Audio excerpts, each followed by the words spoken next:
Conversas paralelas dentro do tempo, porque vai atrapalhar o professor e atrapalha pior o aluno que está perto de você que quer aprender. Tá bom? Vamos fazer certo que tudo Deus vai abençoar. Ele disse que tudo tem que ser com decência e ordem. Vamos lá. Hoje é uma manhã abençoada que nós temos o privilégio de estarmos aqui mais uma vez para podermos falar desse assunto. E esse assunto é um assunto de missões. Esse é um assunto que ele era direcionado, deveria ser, né? Direcionado 100% àquele crente que ama fazer missão, tá? Então isso é importante. Porque quando a gente está interessado em missões, a gente vai aprender tudo sobre missões. E o que aconteceu aqui, nesse episódio do apóstolo Paulo, aqui é um apanhado histórico que aconteceu com ele em determinado lugar. E a gente vai aqui observar e analisar tudo, para que a gente possa absorver tudo, tá? Então, se você tem vontade de fazer missões, essa é a hora. Alguém fala, pastor, mas não está tarde para mim fazer missão? Só vai estar tarde no dia que você morrer. Aí não tem mais como você fazer missão. Mas enquanto você estiver vivo, a sua oportunidade é agora. Como a vida passa rápido, vamos aproveitar a oportunidade. E a gente vai fazer exclusivamente o único decreto de Jesus para a igreja: fazer missões. Ok? Pronto. O único decreto que Jesus deu para a igreja é fazer missões. Levar o nome dele avante. Ganhar o maior número de pessoas possíveis. E alguém pergunta, pastor, inicio onde? Nós temos que iniciar a fazer missões onde nós estamos. Não importa o lugar que você mora, mas é ali que você tem que começar a fazer missão. O lugar que você frequenta e assim por diante. Ok? Mas e aí, pastor, eu vou ter que ficar esperando Deus me dar uma chamada para eu ir longe? Não, a Bíblia já mandou você ir. Ide por onde? Por todo mundo. Certo? Tem coisas que é do homem, tá? É o homem que inventa.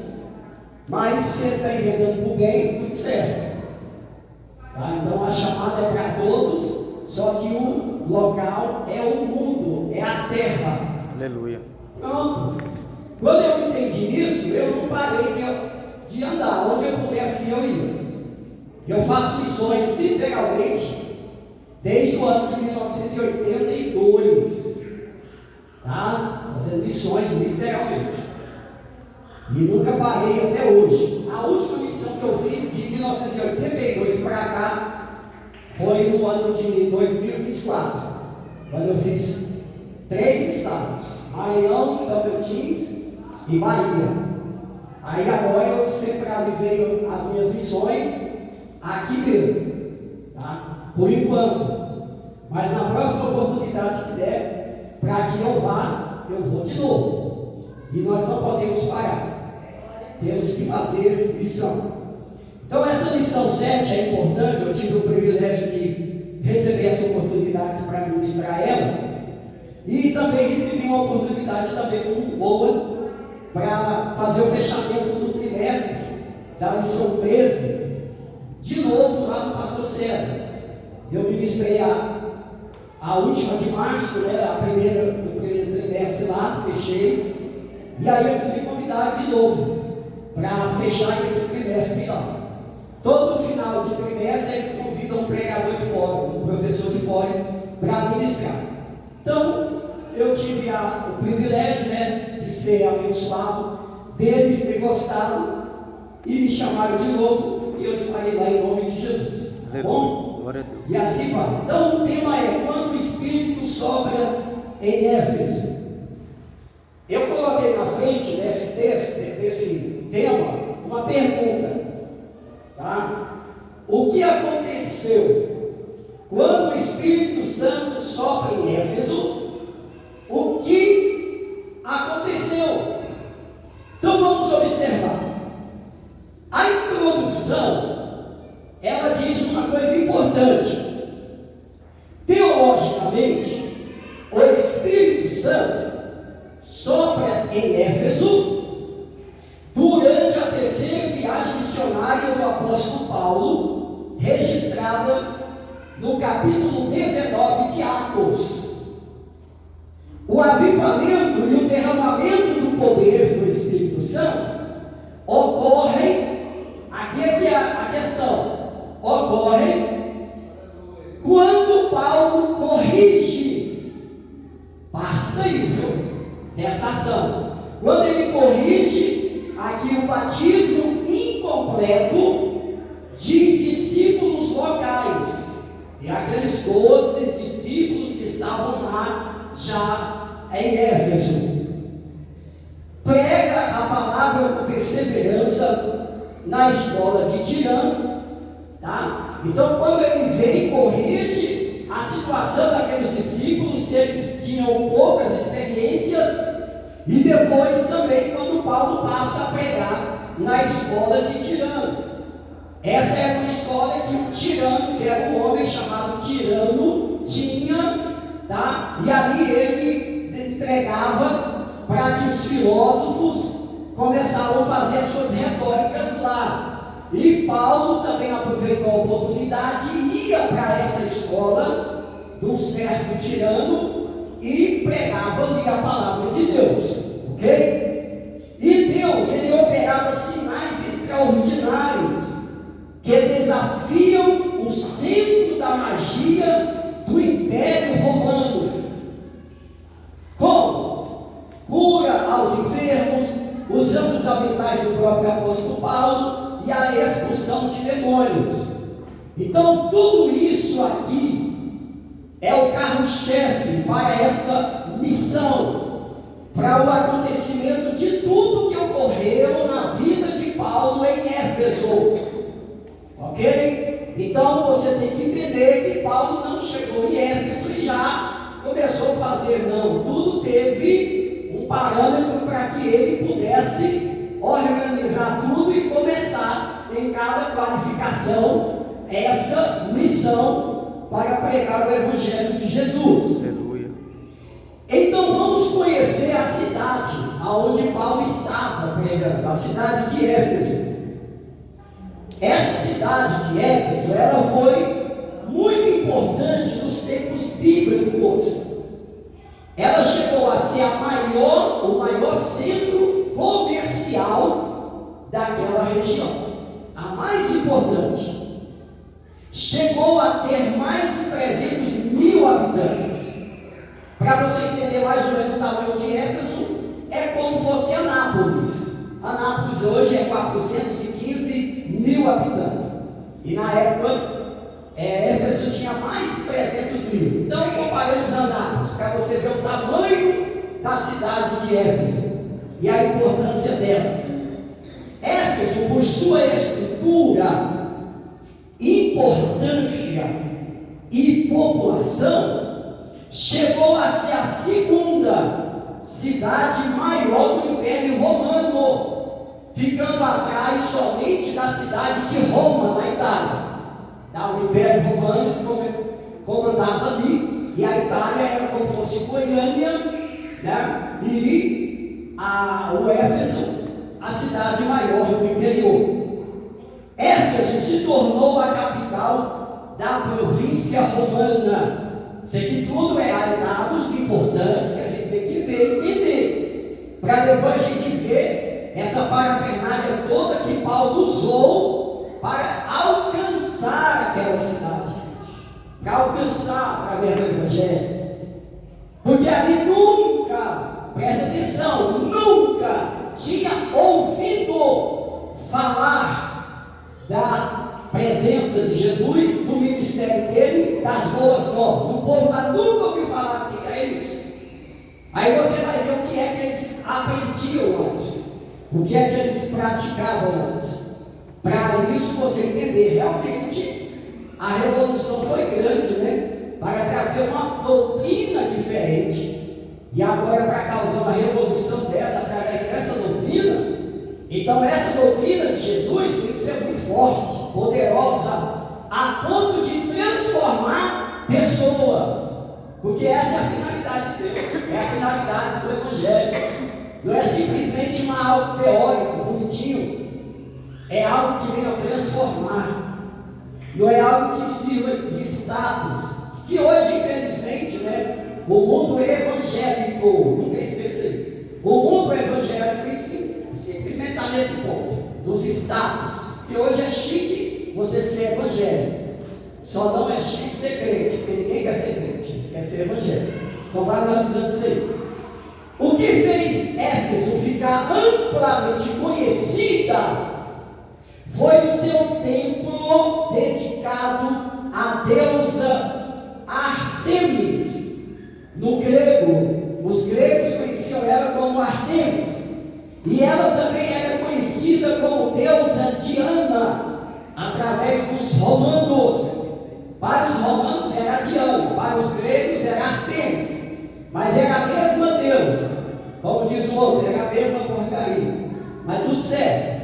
Então vamos lá, e aí a gente observa, ela era considerada a deusa da fertilidade e da proteção. Então essa Diana era a padroeira de Éfeso. Goiânia, para algumas religiões aí, tem a padroeira, né? Não minha e nem sua, porque o nosso é Jesus. E assim vai. Então vamos entender. Éfeso, no caso aqui, era uma cidade rica e próspera. O sucesso econômico, gente, quando fala de sucesso, fala de algo que sobressai, que todo mundo está vendo, que está acima das coisas normais, naturais. Então o sucesso, tá? O sucesso aqui econômico de Éfeso estava ligado aos seus assuntos religiosos. Veja bem, irmãos, o quanto Éfeso estava dependendo da sua religiosidade. Em Goiás nós temos uma cidade ali que ela também, certo? A economia dela depende da religiosidade, todo mundo sabe, que é a inclidade. Então Éfeso era a mesma coisa. Vamos ver aqui algo importante. Éfeso também era considerada ou conhecida pelas pessoas que eram violentas, maldosas e sem escrúpulo nenhum.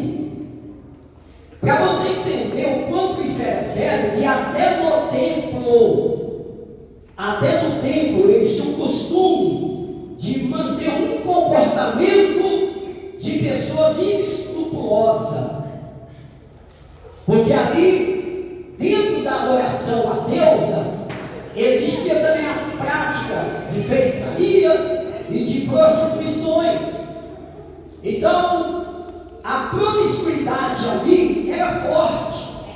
Lembra de Sodoma, como era a promiscuidade lá? Então você analisa uma coisa com a outra e vai ver mais ou menos como que era, para a gente entender que Éfeso nesse momento não era uma coisa boa para se estar ali, tá? Quem quisesse servir a Deus ali não podia concordar com as situações da cidade, mas era o que levava o povo a crescer, a ter uma vida de boa, tranquilo, todo mundo. Então todo mundo entrava, era a religião que predominava, então pronto, estava tudo certo para eles, tudo. Mas vamos ver aqui o que vai acontecer. Dado importante, olha, muitos judeus moravam em Éfeso. Eles contavam com a proteção do Império Romano, esses judeus, e tinham sua própria sinagoga. Tá? Alguém fala, peraí, então por que o Império Romano ele ajudava os judeus dentro de Éfeso? Ali era uma questão política. Lembra que depois, aqui era no século I, lembra que lá no século III houve um homem que fez o mesmo, que é o Constantino. Então você vai analisando aqui, tá? Então eles ficavam acomodados. Os judeus que estavam ali, eles não mexiam nada, eles não provocavam nada, diferença nenhuma. Você pode ver que eles estavam ali bem antes de Paulo, e a cidade continuava na prática da feitiçaria normal, na adoração à deusa Diana. E esses judeus estavam ali, eles tinham a sinagoga deles, ou seja, não, aqui é só para nós mesmo, vamos entrar ali dentro, vamos falar o que a gente quer para nós, a gente não mexe com eles, eles não mexem com a gente, está tudo certo. Só que Paulo era judeu, e aí esse judeu, Paulo, é que mexeu com a situação, a estrutura todinha de Éfeso. Mas por quê? Porque ele tinha um propósito de levar Jesus até aquele lugar. E quando isso acontece, é bom, irmãos, revoluciona tudo. Tá? Enquanto está tudo bem, tudo tranquilo, nada acontece. O perigo é isso aí. O perigo é a gente não mexer com o diabo. Tá? A gente deixa quietinho, ele deixa a gente quietinho também, está tudo certo. Os dois coleguinhas. Mas aí quando Jesus ele falou, não, está errado ali, está errado. Ali não tem que predominar Deus nenhuma, ali tem que predominar é o Deus eterno. Vai lá, Paulo, é você mesmo. Pronto. E aí quando Deus entra para revolucionar, ele faz, gente. Ele revoluciona, porque o que Deus fez ali não é chegar a fazer uma manifestação de terrorismo para quebrar tudo, não. Porque Deus queria arrebentar com tudo, acabar com tudo. E como foi que ele fez, irmão? Transformando vidas. Os adoradores de Deus de Diana passaram agora a adorar Jesus, abandonando aquelas práticas e entregando para Cristo. Olha só, então é isso que Deus faz em todo lugar, em toda cidade que existe o pecado predominando. Não é para chegar lá e tacar fogo, não. É começar a ganhar uma vida aqui, começa a ganhar outra vida ali, começa a ganhar. Aí o reino das trevas vai enfraquecendo e aquelas pessoas vão se entregando a Cristo. E quando pensa que não, todo mundo ali serve a Jesus de Nazareno. Aleluia. Eita glória!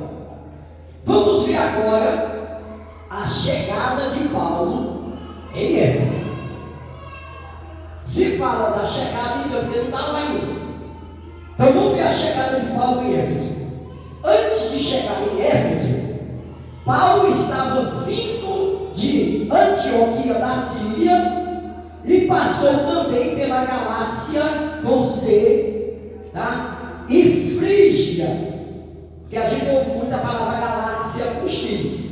Aí é o espaço sideral. E essa aqui com C é a região na terra ali de cidades.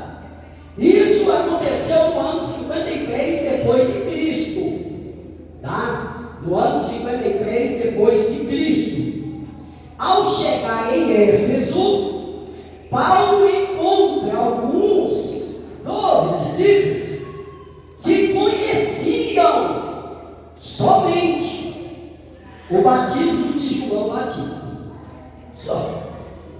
Não era fraco demais, não era esse conhecimento? Sim. Porque Paulo já conhecia outras coisas mais além. E ele foi passar o que ele conhecia. Aí Paulo ficou 3 meses. Assim que ele entra, ele fica 3 meses por causa da preocupação dele com os irmãos, os crentes, porque ele entendeu que primeiro, antes dele começar a ir contra o império das trevas, ele tinha que preparar os crentes que estavam ali para também pregar o Evangelho. E aí foi o que aconteceu, certo? Então quando ele chega, ele encontra discípulos que conheciam somente o batismo de João. Aí Paulo fica 3 meses pregando, ensinando na sinagoga dos judeus. Viu? Olha, ali tem uma igrejinha ali dos judeus, então a gente pode usar ali, vamos para lá. E ele reunia quem, irmãos? Não era o povo de Éfeso. O povo de Éfeso estava lá adorando a deusa. Ele reuniu os crentes que já estavam lá, os judeus que estavam seguindo Jesus. Vamos lá para a igreja, vamos lá que eu vou ensinar vocês a preparar para a gente pregar o Evangelho, para revolucionar revolucionar essa cidade. Você está comigo? Estou, então vamos. E ele começou a pregar, começou a ensinar, começou a preparar, começou a ir aqui, discipulando, e pá. 3 meses. Que top, irmãos. Se você imaginou a igreja que põe na cabeça que nós vamos ficar 3 meses somente em estudos bíblicos e ensinamento da palavra, gente. Não tem inferno que aguenta uma igreja dessa, não, irmãos. Porque o povo fortalecido na palavra consegue tudo que quer diante de Deus. Aleluia. Isso. E tudo indica que nas outras cidades de Paulo passado, esses 3 meses aí é praticamente todos os dias. Isso.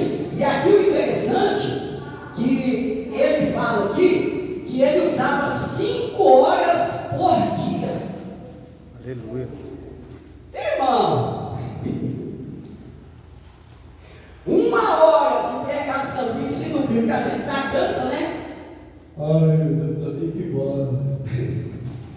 Lá todo dia, durante 3 meses, 5 horas por dia, e o povo queria ouvir a palavra. Aleluia.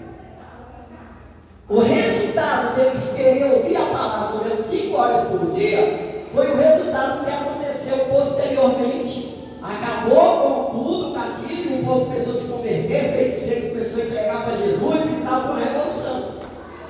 Então, irmão, não cansa de ouvir a palavra, não, irmão. É só ela que vai sustentar a sua fé. É só ela. Aleluia. Vamos seguindo agora. Paulo chega em Éfeso em um contexto sincrético, ou seja, em uma situação marcada pela mistura de diferentes elementos culturais, religiosos, filosóficos ou políticos, que tudo isso aqui unem forças para uma nova expressão ou crença. Então ali era forte, ninguém derrubava o império da deusa Diana, não tinha jeito. Todo mundo gostava, todo mundo achava bom, fazia suas oferendas, e bababá, estava tudo certo. Comércio aumentando, né? Dinheiro na revelia. Então o que é mais? Eu vou mexer com o que agora? Não, deixa quieto esse negócio aí. Cada um segue sua religiãozinha aí, está tudo certo, é assim que tinha. Só que o cristianismo não é religião. As boas novas de Jesus não é religião. Ela é algo que transforma os corações das pessoas. Aleluia. E aí nós vamos ver aqui agora, mas também, olha bem, irmãos, de pessoas que buscavam algo do mundo espiritual. As pessoas faziam aquilo adorando Deus Diana, como hoje os idólatras fazem, simplesmente é para buscar preencher o vazio que está aqui dentro. Passaram para eles que a deusa Diana era a deusa de todo mundo, que fazia tudo, então era ela que merecia veneração, e você está fazendo assim, então está tudo certo. Foi assim que eu aprendi, então é assim que eu continuo, até encontrar a verdade. É o que aconteceu com os Efésios, tá? Então, essa situação. Deus, ele começou a usar Paulo na palavra. Se você for entender uma coisa, irmão, o que vem em primeiro lugar na obra de Deus se chama palavra. É a palavra de Deus que sustenta. É a palavra de Deus que firma. Só ela, nada fora da palavra. Um dia um irmão, ele teve a infelicidade de dizer que os testemunhos de pessoas falavam mais nele do que na própria pregação. Misericórdia, arrasou tudo, acabou. Aí é para acabar com os piquinhos do Goiás, né? Vai tudo certo. Nada substitui a palavra. Aleluia. Não inventa história, não. Você pode inventar o que quiser, mas se a palavra tiver em cima de tudo como base, pronto, está tudo certo. Agora, se não tiver, pode sair fora, que nada vai para frente. Então Deus, o Espírito Santo, ele usou Paulo na palavra depois dos milagres extraordinários. O milagre nunca veio antes da palavra, e nunca vai vir antes da palavra. É a palavra que traz o milagre, irmão. É a palavra que traz. A fé vem pelo ouvido, a palavra. E através de ouvir a palavra, a pessoa é curada. Aleluia. É transformada, e o milagre acontece. Jesus, aleluia. Glória a Deus por isso. Aí, com isso, as pessoas de Éfeso começaram a se converter ao Evangelho de Cristo e começaram a entender que aquela bagunça toda de religiosidade, de deuses, não serviam para nada. Quantos de nós aqui éramos idólatras, não é verdade? Eu nasci na idolatria e estava tudo certo, era aquilo mesmo, é o que eu conhecia. Mas depois, quando veio Jesus, irmão, a gente olha e diz: puxa vida, quanto tempo que eu perdi nessa bagunça de idolatria. Não é verdade? Acontece isso. A gente conheceu a verdade, agora, graças a Deus, estamos livres daquela mentira, que a gente estava firmado nela. Então era isso que Paulo foi fazer em Éfeso: conscientizar o povo que aquilo que eles estavam fazendo é coisa banal, não vai levar a nada. E o que ia levar eles a tudo era a palavra do Espírito Santo através do Senhor Jesus. E aí nós vamos analisando aqui, vendo que Paulo então ele começa a ter problemas. Não adianta você pensar que vai pegar o Evangelho aonde tem pessoas contrárias que vai dar tudo certo. Não! Você chega num lugar onde só tem pessoas que bebem o dia inteiro, cerveja, bagunça, o dia todo lá na farra. Tá tudo certo, uma piada aqui, outra ali e tal, mas quando chega um crente e fala de Jesus, começa a bagunça aqui dentro. Que eles vão contra aquele crente. Nossa, esse crente quer acabar com a nossa festa. Pode, vai para lá, que é tipo aquela confusão. Mas o crente fica firme, aí a uma que converte, já perdeu a força do diabo, outro converte, quando pensa não, você passa 2 meses depois, no botiquim, ali agora é uma igreja. Ninguém entende isso, isso é obra do Espírito Santo, irmão. Entendeu? Eu posso dizer assim, que nesse ponto, até o próprio pastor Joaquim foi usado igual o Paulo. Ele sabe de onde ele veio, onde é que ele morava, onde é que ele estava. E lá ele fez a revolução depois de quando? Quando ele encontrou Jesus. Olha só que bênção. Isso acontece com todo mundo.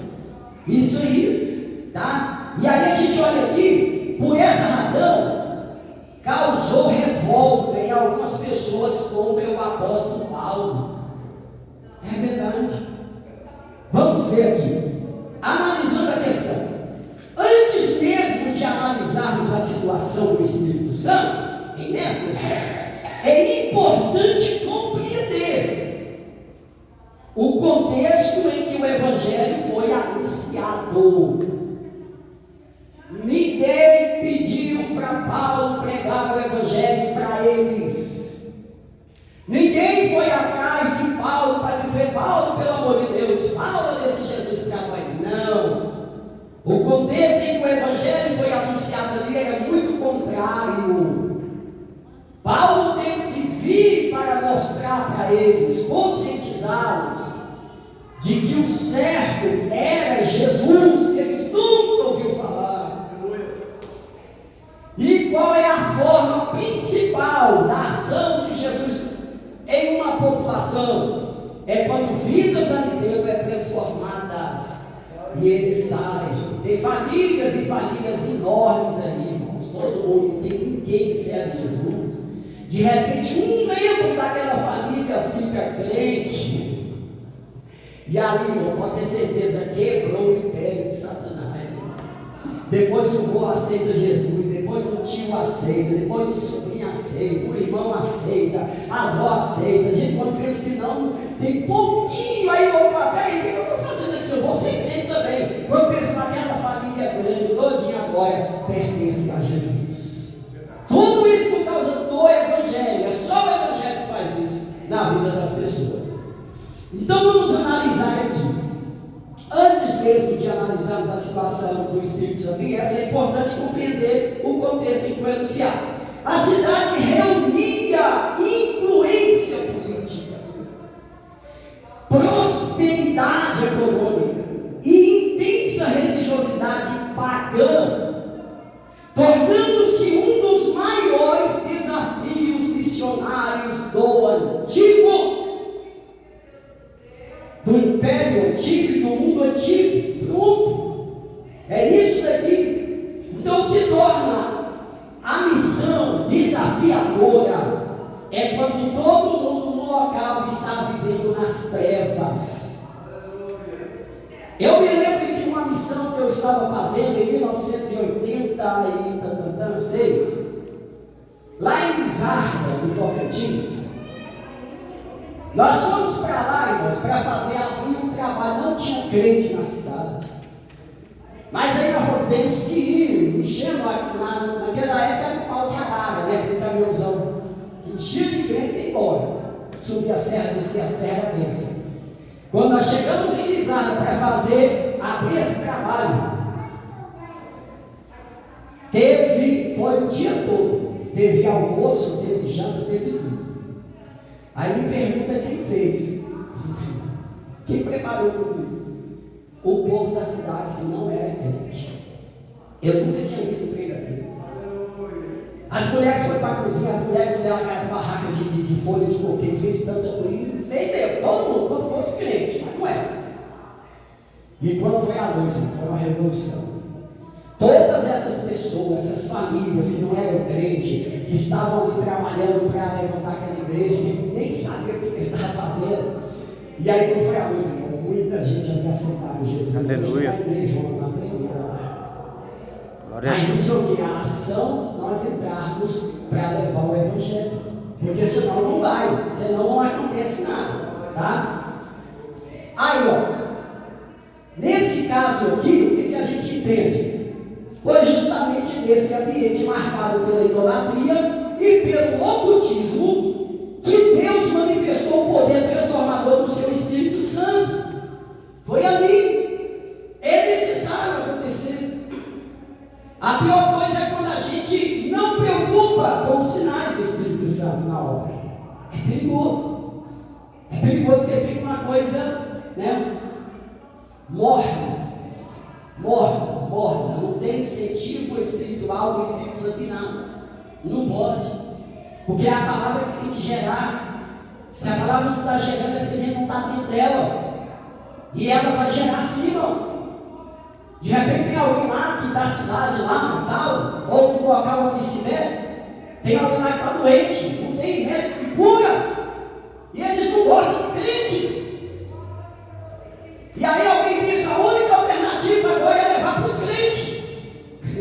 Como é a única alternativa? Vamos, leva para os crentes, chega lá, os crentes olham, a pessoa é curada milagrosamente, e através daquilo, a palavra de Deus entra no coração, e as pessoas se convertem a Cristo, irmão. Aleluia. É assim que funciona a obra de Deus, foi assim que funcionou lá em Éfeso, através de Paulo. Vamos analisar dois grandes desafios espirituais que haviam lá em Éfeso. Dois grandes desafios. E é espiritual. O primeiro, idolatria. Para derrubar a idolatria, irmão, de um local é muito complicado. Não vai se Deus não mandar. Vai dar problema. Se não tiver cheio do Espírito Santo, não vai. A tática toda é do Espírito Santo. Ele é que sabe quando vai agir para quebrar aquilo ali. Então a idolatria, que era a adoração a deusa Diana. Meu Deus, vai falar de Diana lá em Efésios, fala contra ela, morre. Quem é que você está falando contra nossa deusa? Mata ele, mata. Porque dentro da história humana, aonde mais se matou pessoas foi dentro da religião, irmãos. Muito. Os intolerantes não aceitam. Eu era assim, você também era assim. Quando a gente não era crente, vai falar, algum crente falasse mal do nosso santo lá, a gente virava um cross, não é verdade? E aí ia. Então a idolatria, a deusa Diana, e sua maior fonte de renda daquela cidade era o comércio de miniaturas de prata vendido no templo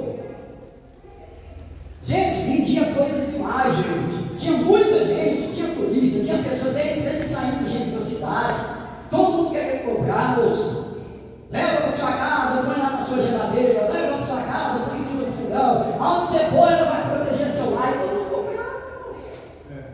Não é verdade? Antigamente aqui em Goiânia era assim quando eu era menino. Graças a Deus acabou tudo, né? Praticamente não existe mais tanto assim, essa força da idolatria dentro de Goiânia.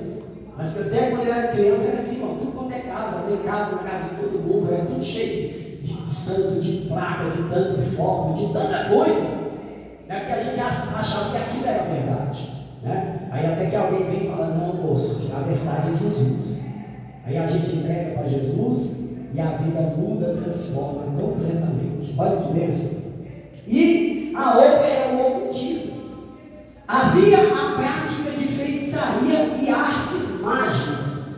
Então isso aqui prendia que a idolatria era o lado mais externo, certo? Era o lado mais, tipo assim, social, né? Agora o ocultismo era algo mais interno, não era explícito ao povo, era mais sério, mais complicado, tá? Então isso aqui era muito estranho, e havia sacrifício de animais, e já houve também até sacrifícios humanos, dentro dessa parafernália, desse ocultismo ali em Éfeso, para você ver o quanto que o povo estava na escuridão. E quando isso preocupou o apóstolo Paulo, falou, meu Deus, não posso retornar, tenho que ir até o fim, que o trem aqui é sério, o desafio aqui é grande. Uma observação: o ministério de Paulo em Éfeso demonstra que a obra do Espírito Santo não se limita a realizações de milagres, tá? Perigo também isso aí. Mas também conduz ao ensino da palavra, ao discipulado e ao fortalecimento da igreja. Quando as pessoas só querem firmar o ministério em sinais e milagres, ocorre um perigo. Cresce sem base. E se torna até herege. Aí acontece o caso do fulano de tal, que demonstrou para uma certa irmã que para ela ser curada, ele tinha que cuspir na boca dela. E a irmã abriu a boca e jogou o cuspão lá dentro. Sinais sem base na palavra. Isso é perigoso. Esse lado aí está na internet, depois você vai ver o que você acha. Você vai rir e vai chorar, você vai ver o que. Mas tudo certo. Aí a gente não sabe quem está mais errado, o fulano que cuspiu na boca dela ou ela que aceitou. Gente, mas que ideia, né, meu Deus do céu? O que religião não faz? Missão missionária de Paulo, vamos, tá vendo? A gente está chegando. Missão, ou visão, visão missionária de Paulo. Para você ter sucesso em qualquer obra de Deus, você tem que ter visão. Não é receber visão, é ter visão, tem que partir de você. E Paulo teve a visão. Ele analisou panoramicamente, ele analisou e viu. Vou fazer isso, isso vai acontecer aquilo. Então ele teve a visão, uma visão panorâmica da sua missão, para ele começar a saber o que ele está fazendo. E quando você tem uma visão em qualquer trabalho, tem cresce. Aleluia. Tem pessoas que não têm visão para nada, ele fica 2, 3, 4 anos em um mesmo trabalho na igreja e você volta lá, está do mesmo jeitinho. Ué, mas por quê? Eu acho que Jesus não quer fazer nada, não. Eu falei, não, falta visão, você não tem visão de obra, você tem que ter uma visão para você crescer isso no tempo. Aí quando a pessoa tem a visão, tem cresce. Só funciona assim. Paulo mostrou isso para nós. Entendeu? O apóstolo Paulo percebeu, olha bem, primeiro ele tem a percepção, da percepção nasce uma visão dele. Então ele percebeu um certo vazio na experiência espiritual daqueles discípulos que estavam ali. A primeira coisa que ele viu quando ele conversou com eles, que ele percebeu que tinha um vazio de uma experiência espiritual. Precisava de algo a mais. E aí, eles não conheciam, certo? Eles conheciam apenas o batismo de João, mas não a manifestação plena de Jesus e do Pentecostes. Eles não tinham essa experiência. Só tinha experiência do batismo, na verdade, de arrependimento. Tá tudo certo, se arrependeu, tá bem. Aí, vai ir para o céu, isso aqui já basta. Crer em Jesus para ser salvo. Mas e para fazer a obra? Para fazer a obra, tem que ter a experiência da manifestação plena de Jesus e do Pentecostes, senão a obra não vai. Tem pessoas que olham assim, vem um bêbado correndo diante da igreja, como ele não tem a experiência espiritual, ele corre. Ele perdeu a chance de abraçar o bêbado e de ganhar ele para Jesus. Gente, Deus, é tão simples essas coisas. Entendeu? Olha bem, tanto que é importante. Agora, Paulo no seu dia a dia, agora no dia a dia de Paulo, ele, como de costume, Paulo prega primeiro aos judeus por 3 meses. Falamos isso no início. Mas encontra endurecimento e resistência. Meu Deus. A pior coisa é quando você está fazendo algo certo na obra e você encontra de cara uma resistência. Eu não aceito isso. Eu não concordo com isso. E o que você está fazendo é o certo. Só que a resistência não quer aceitar, ou seja, não quer deixar você romper. Se você não tiver o poder do Espírito Santo, você desiste.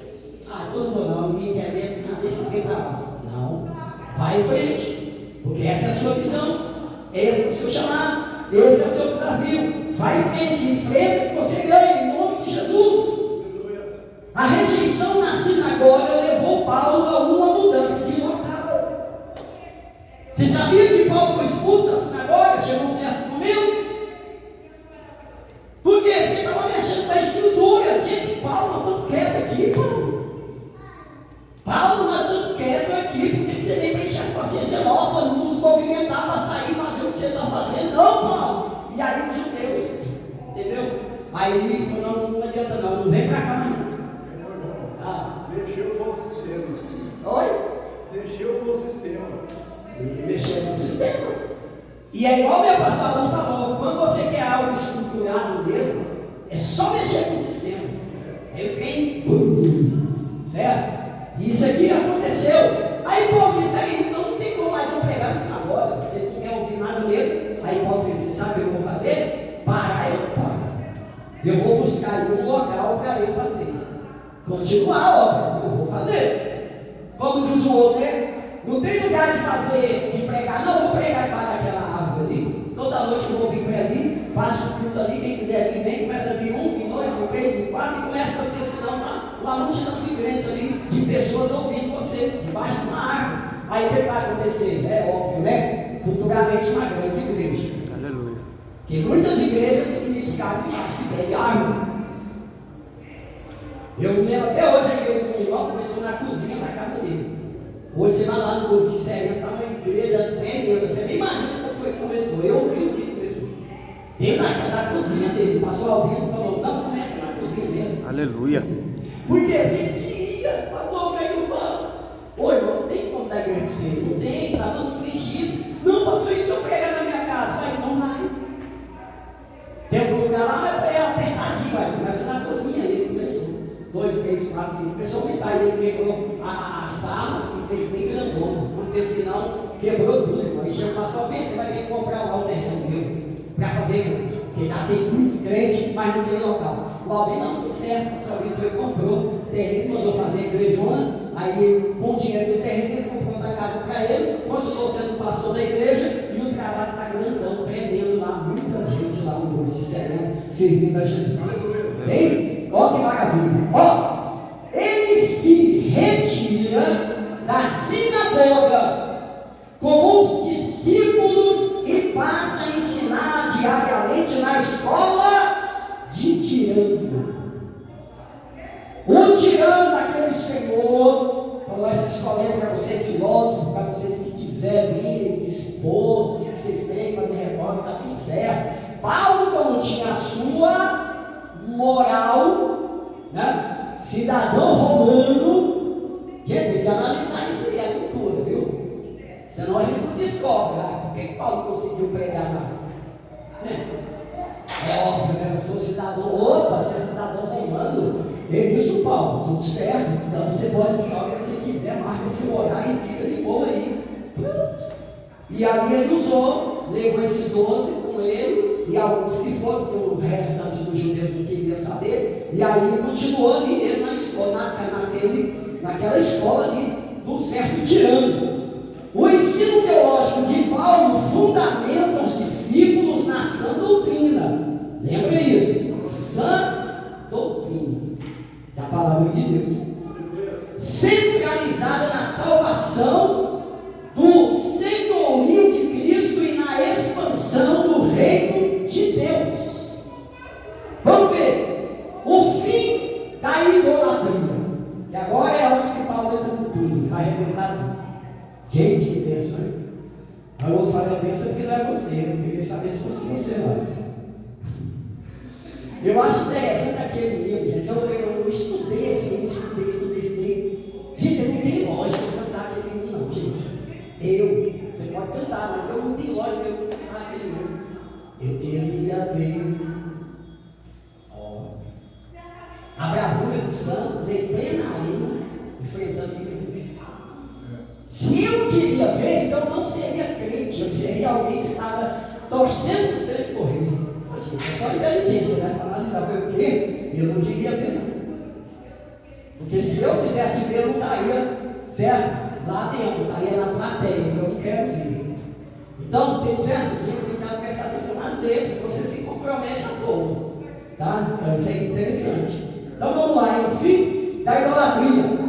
Com a expansão do cristianismo, a adoração à deusa Diana e Artemis entrou em declínio. Que bênção, hein? Começa a vir a vitória do Espírito Santo agora. A transformação espiritual na cidade foi tão marcante que afetou a economia local. Você viu o que Deus fez aí? Não sei se você prestou atenção. Pastor Adão falou sobre a quebra do sistema, a quebra do sistema. Então o Espírito Santo é inteligente demais, ele é a própria inteligência. Então vamos quebrar o principal pilar do sistema deles. Vamos. O que é? A economia. Qualquer cidade é assim, viu? Quer acabar com a cidade? Destrói a economia. E aí começou. Aquelas pessoas que se convertiam a Cristo não compravam mais. Não compravam mais os seus ídolos, não compravam. E aí os donos que estavam vendendo, e a falência, acabando. E aí eles reuniram todo mundo. Vamos fazer o seguinte: o principal pivô dessa situação é esse tal de Paulo. Vamos arrebentar com ele e falar para ele sumir daqui, porque ele está acabando com o nosso comércio, está acabando com tudo, que o que sustenta a nossa vida é enganar esse povo com essas idolatrias. E eles têm que comprar os trem. Você não vê igreja que você entrou lá dentro, você tem que comprar besteirinha, outra besteirinha, tudo em nome da enganação dele. Vai lá, leva lá e paga o sal, você come e tal. Leva a flor do seu marido, chega aí e se converte. Hoje é isso é bom, né? Meu Deus do céu. Vamos lá. O tijolinho do tempo. É o tijolinho do tempo que vai crescendo a estrutura de sua casa hoje. Isso é bom, né? Ai, meu Deus. Aí vem aquela frase: cai quem tem. E vem a outra frase: vai quem pode. Rolou, deu certo. Então vamos lá.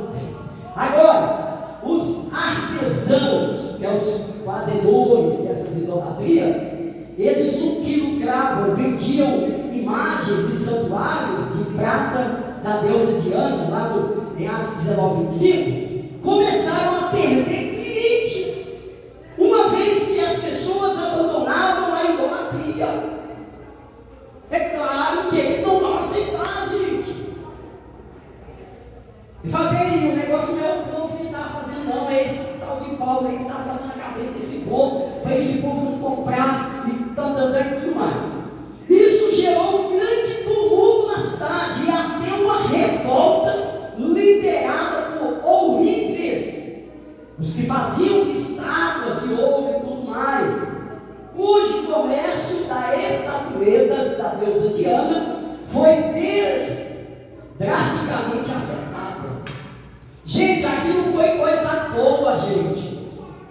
Aqui não é você chegar na feira da marreta ali e acabar com o comércio deles, não. Porque ali a saída ali vai para outro lugar, né? Então, na feira da lua, feira hippie, da Paraíba, qualquer lugar que você quiser com os camelô é besteira, eles vão para outro lugar. Não era isso não, moço. Era uma coisa local, acabou aqui, já era. Porque o centro é aqui. O pivô de tudo é aqui. Aqui é que traz geração, gerando dinheiro para toda a cidade de mais de 300 mil habitantes. É aqui.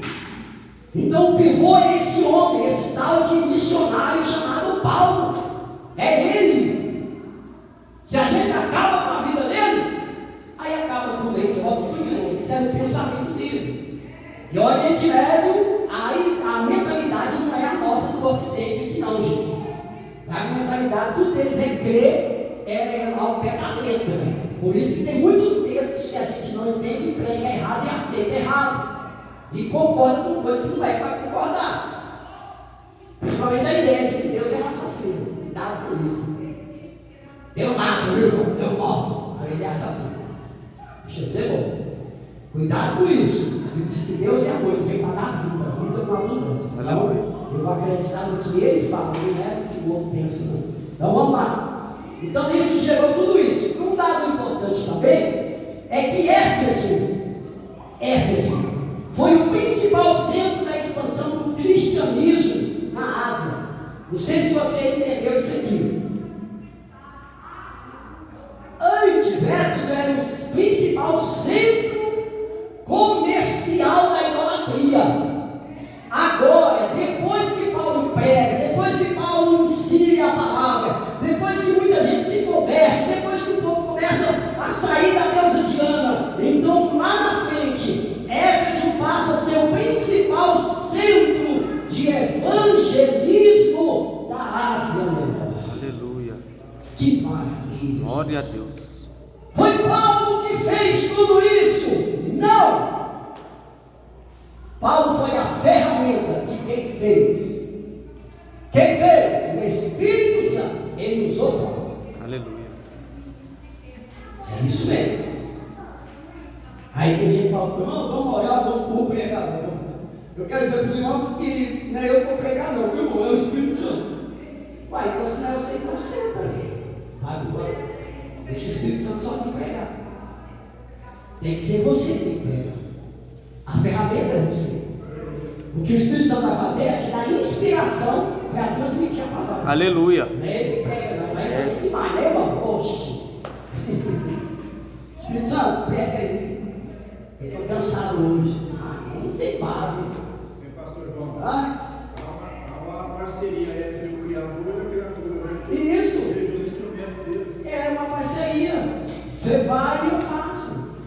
Eu te dou as táticas todas, as estratégias. Eu vou te usar para fazer aquilo que você tem que fazer. Falar é você que tem que falar. Entendeu? Curar é você que tem que curar. Não é Jesus que vai curar, não, irmãos. Você não lê a Bíblia. Tem gente que escandaliza com isso. Escandaliza porque você não conhece a Bíblia. Aí você tem direito de escandalizar. Eu concordo com o seu escândalo, está tudo certo. Mas no dia que você conhecer, quando você falar, ver lá, Jesus falou assim: ide e curai os enfermos. Não é Jesus, não, somos nós. Através do nome dele. Poxa, meu Deus, é difícil entender? Não é não. Então vamos lá, por isso que a igreja precisa, toda a igreja que a gente fala é o povo da terra. Precisa de estar envolvido com o estudo bíblico, com os ensinamentos. Tem que deixar muitas das parafernálias externas que a gente faz, irmãos. Muito clamor demais. E o principal não tem Bíblia, não tem estudo, não tem nada. Então o que vai fazer aí?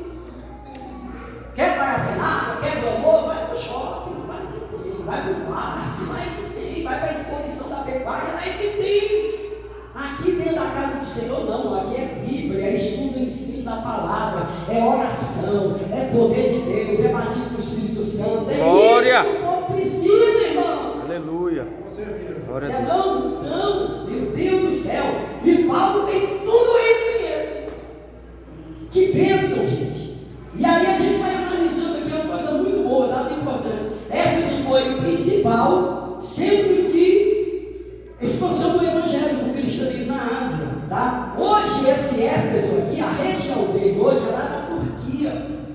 Como diz o professor pastor Adão, não existe mais.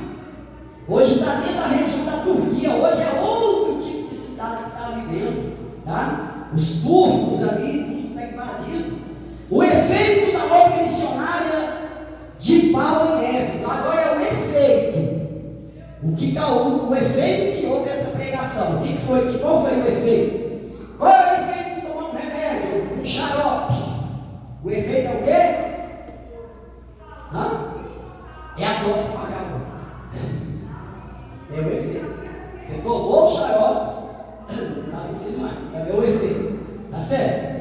A partir dali, o apóstolo Paulo e seus colaboradores propagaram a mensagem cristã para toda a província romana da Ásia, resultando na fundação de importantes grupos de crentes que influenciaram a história do Novo Testamento.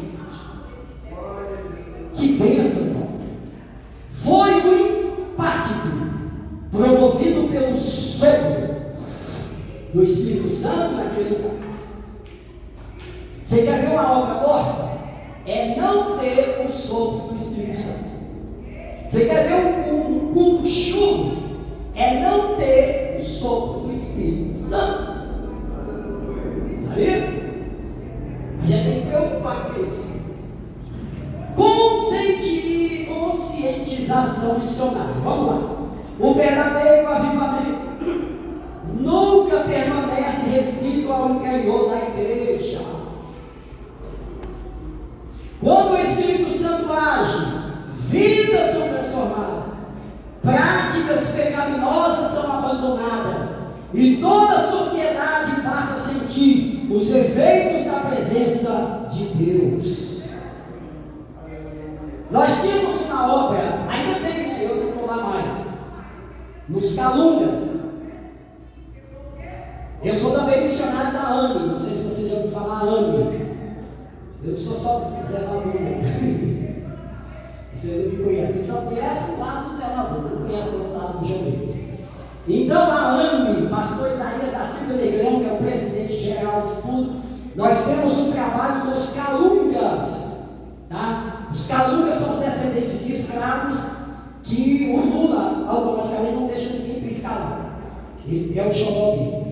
E aí acontece o quê? Os Calungas, os descendentes escravos, eles tinham a própria cultura deles.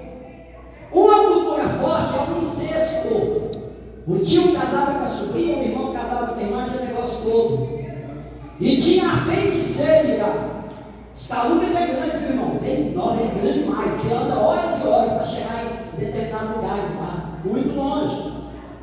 E a gente fazia trabalho lá direto. E aí o que acontecia? Você olhava, meu Deus do céu, e a palavra de Deus entrou lá dentro, através das Assembleias de Deus de Madureira, do campo de Minasul. E nós fomos para lá. E aí, todo mundo fazendo trabalho e tudo, e olhando aquela situação. Um dia reuniu eu, mais outros pastores, e falou, vamos empossar um pastor lá numa igreja, nós fizemos lá. Aí chegou lá, tudo lá, gente. Não tem como você chegar lá e falar de Jesus, vocês não sabem o que é isso, e ele já tem a cultura dele, gente. É gente demais. Você olha assim, está lá o tio abraçando a sobrinha, é minha mulher, é tudo normal. É igual o povo dos indígenas, tudo normal, os Calungas, está tudo certo para eles. Mas ali é igual Paulo entendeu, fala, peraí, está tudo certo para eles, mas não está certo para eles. Precisa de entrar o evangelho aqui dentro para eles se converterem. E como é que você vai pegar o evangelho dos Calungas, aonde a feiticeira comanda tudo? Tem que ter o poder do Espírito Santo para fazer isso, irmãos. Aleluia. E aí você entra e fala com um, fala com o outro conversa. Eu sei que chegou um tempo que a feiticeira converteu a Jesus. E aí foi ensinando para ele, todo mundo que ia aceitando Cristo ia tendo um discipulado. Olha, isso não é. E aí como é que você vai falar para o tio que não pode pegar a sobrinha? Como é que você vai falar para o irmão que não pode pegar a irmã dele? E agora? Eles são crentes. Vai desfazer uma cultura. Então não é assim, chegar lá, não pode, não. Você tem que pregar a palavra.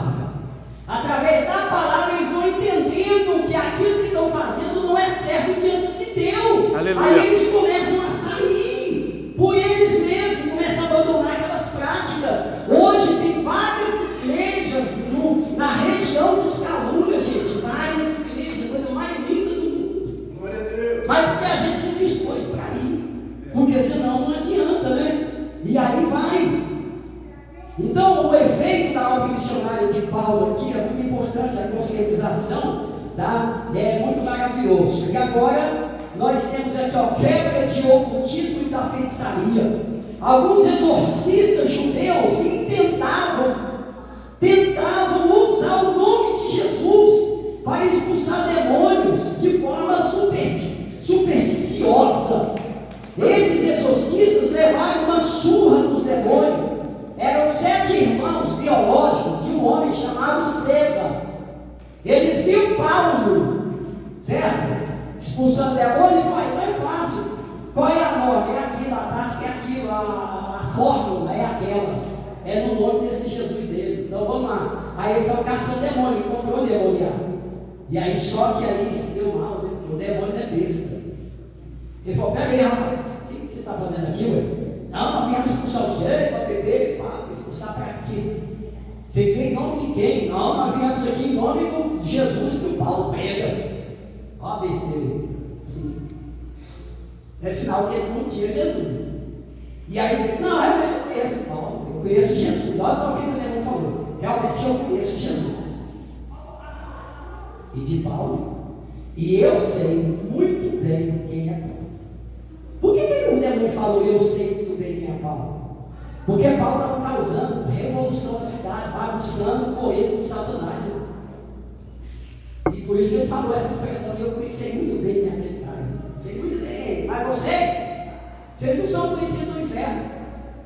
Você sabia, irmão, que o crente perigoso, se não for conhecido no inferno, ele corre risco? O inferno que eu falo é no meio do reino do diabo. Você sabia que quando o crente ele estava se catando, fazendo uma revolução? Não. Revolução? Não, está lá, não pensa não. Por que não? É porque não mexeu com a gente. Afinal, porque está fazendo é fraco. Agora, quando o crente está arrebentando tudo, os demônios conhecem, aquele pai ali, igual Paulo. Sei muito bem quem é Paulo. Paulo, nas nossas reuniões, com certeza a gente faz de tudo para ver se alguém mata ele, mas não dá certo. E aí vai, certo? E aí que a gente tem que analisar. Esse episódio gerou grande temor na cidade e demonstrou que o poder de Jesus não era um feitiço e nem uma fórmula mágica. A presença do Espírito Santo produziu profundo arrependimento, ao ponto dos praticantes de artes mágicas trazerem seus livros, olha aqui, trazerem seus livros e objetos de feitiçaria, queimando-os publicamente em uma demonstração de verdadeira conversão ao Evangelho. Gente de Deus. Aleluia. Eles não queimaram 6, 7, 10 livros não, irmãos. Olha só aqui, os livros queimados e os objetos de feitiçaria eram avaliados em 50.000 pratas. Traduzindo para o dia de hoje em real, o valor era 8 milhões de reais que eles queimaram. Meu Deus, a feiticeira dos calungas e tal. Aí vamos lá para encerrar. Dado teológico, os milagres que Paulo operava serviam para glorificar o nome de Jesus e abrir caminhos para a pregação do Evangelho. Irmãos, nós temos que entender essa questão, e até uma parte teológica aqui, que eu vou falar para os irmãos, a questão de glorificar o nome de Jesus. Nós aprendemos muito errado isso. Deus tem culpa? Não. Por quê? Porque depois o certo, eu aprendi errado, eu volto e vou aprender o certo. E a gente fala aqui, você vai aprender que glorificar o nome de Jesus é ficar no culto e dando glória a Deus. Aleluia, maravilha, glória a Deus, glorifica o nome de Jesus. Não, isso não é glorificar o nome de Jesus. Isso aí é você elogiar Jesus, adorar Jesus e dar toda a honra e glória para Ele. Quando você fala essas palavras no culto. Mas não é glorificar. Glorificar Jesus é mostrar o nome dele conhecido para as pessoas que não conhecem Ele. É mostrar os feitos dele. Ele vai ser glorificado. Deus falou assim: Moisés, eu vou ser glorificado no Egito. E Deus fez o nome dele ser glorificado no Egito. Pronto. E aí você vai em todos os lugares que houve revolução onde não conhecia ele, aí o nome dele foi glorificado. E é por isso que ele falou: Pai, glorifica meu nome, da mesma forma que eu glorifico a ti. Então Jesus ficava assim: glória ao Pai. Não, irmãos, aí é muita infantilidade. Como é que ele glorificava o nome do Pai, gente? Falando das palavras do Pai para os discípulos e fortalecendo eles e o Evangelho sendo anunciado. Quando eu anuncio o Evangelho, eu estou glorificando o nome de Jesus. E assim glorifica. E Paulo entendia isso, é isso mesmo. Tá? E aí vai. Então essa estratégia missionária de Paulo foi o quê? Que Paulo estabeleceu em Éfeso, depois de tudo, hein? Ele usa uma estratégia, ele estabeleceu em Éfeso um centro missionário fundamental, usando a posição estratégica da cidade, para expandir o Evangelho para toda a Ásia. Depois que ele fez tudo, ele falou: agora é a hora de eu implantar aqui um centro de ensinamento da palavra, um centro missionário, onde eu vou levantar missionários para ir por toda a Ásia, para pregar o Evangelho. E ele fez isso para a glória de Deus. Aleluia. Também o ensino de Paulo na escola de Tirano em Éfeso foi um marco do ensino teológico intensivo ou profundo. Quando Paulo foi expulso da sinagoga, ele usou um auditório alugado para ensinar diariamente por 5 horas durante 2 meses. Conclusão: o mover do Espírito Santo em Éfeso uniu o poder sobrenatural de Deus, manifestado por sinais e milagres, ao ensino sistemático da palavra, ministrado por Paulo na escola de Tirano. O resultado foi um verdadeiro avivamento, marcado pela renúncia à idolatria, pelo abandono das práticas ocultistas e pela transformação da vida das pessoas. O avivamento bíblico vai além das emoções. Irmão, avivamento é o quê? Nós fazemos errado avivamento. Eu fiz muitos anos errado avivamento. Eu pastoreei por 11 meses. E nessas 11 vezes eu fiz avivamento errado. Porque a gente acha que o avivamento é encher a igreja e vir falar em língua estranha, outro poder e papapá. Isso não é avivamento bíblico, não. Isso é a manifestação do poder de Deus na vida do crente. Aleluia. Mas avivamento não tem isso. Se você quer entender avivamento, vai lá para o povo de Israel no Velho Testamento. Você vai entender o que é avivamento. Então, o avivamento bíblico vai além das emoções, né? Eu vou dar um exemplo. O último congresso que nós tivemos no estado de Goiás, lá na área Arena, na tenda Arena, não sei lá, Arena Grande, certo? Lotou de jovens, para tudo quanto é canto. No momento que estava acontecendo o congresso, era 1000 maravilhas para os jovens. Durante o tempo. Porque você só via jovens falando estranho, até os 3, 4 dias depois do congresso ainda tinha, certo? Alguma coisa ainda restando. Depois de um mês, procura esses mesmos jovens para ver como está a vida deles hoje. Se está cheio de poder de fogo, ou eles esqueceram tudo. Então não houve avivamento. Porque o avivamento é aqui dentro. Não é nas emoções. As emoções só servem por um momento. Depois que acaba, vai embora. Você quer ver? É só fazer uma festa aqui cheia de poder, Deus operar maravilha aqui, está todo mundo na emoção, glória. Irmão, vai embora no domingo. Segunda-feira, vai visitar os crentes, vai ver a questão. Acabou. Porque não houve avivamento. O avivamento fica aqui dentro, a pessoa, meu Deus, eu tenho que mudar de vida, meu Deus, eu tenho que ter uma responsabilidade, meu Deus, eu tenho que tratar melhor essa pessoa, meu Deus, eu tenho que ser mais honesto aqui no meu emprego. É isso que é avivamento. Aleluia. Avivamento é transformação de caráter. Pastor João, está confundindo movimento com avivamento. Isso é o que eu tinha que falar aqui. Ainda bem que o pastor falou para mim. Confundem movimento. Isso aí é só movimento. Movimento é fácil de fazer. Quem faz o movimento, pastor? É um crente, gente. Porque o crente não pode fazer o outro. O outro é só o Espírito Santo. O movimento eu faço. Eu, como pregador, eu posso fazer um movimento que em qualquer pregação que eu fizer. Vai todo mundo, que pastor, que pregação. É mentira, moço. Foi só o movimento que eu fiz. Só isso, quando fui na minha emoção, e está tudo certo. Muita palhaçada, né? Meu Deus, vamos levar a sério as coisas difíceis. Então vamos lá. O mesmo Espírito Santo que ativou em Éfeso, atuou em Éfeso, continua operando na igreja hoje. Portanto, somos chamados a viver a plenitude da vida cristã, permitindo que Ele transforme nossas vidas e nos une para expandir o reino de Deus.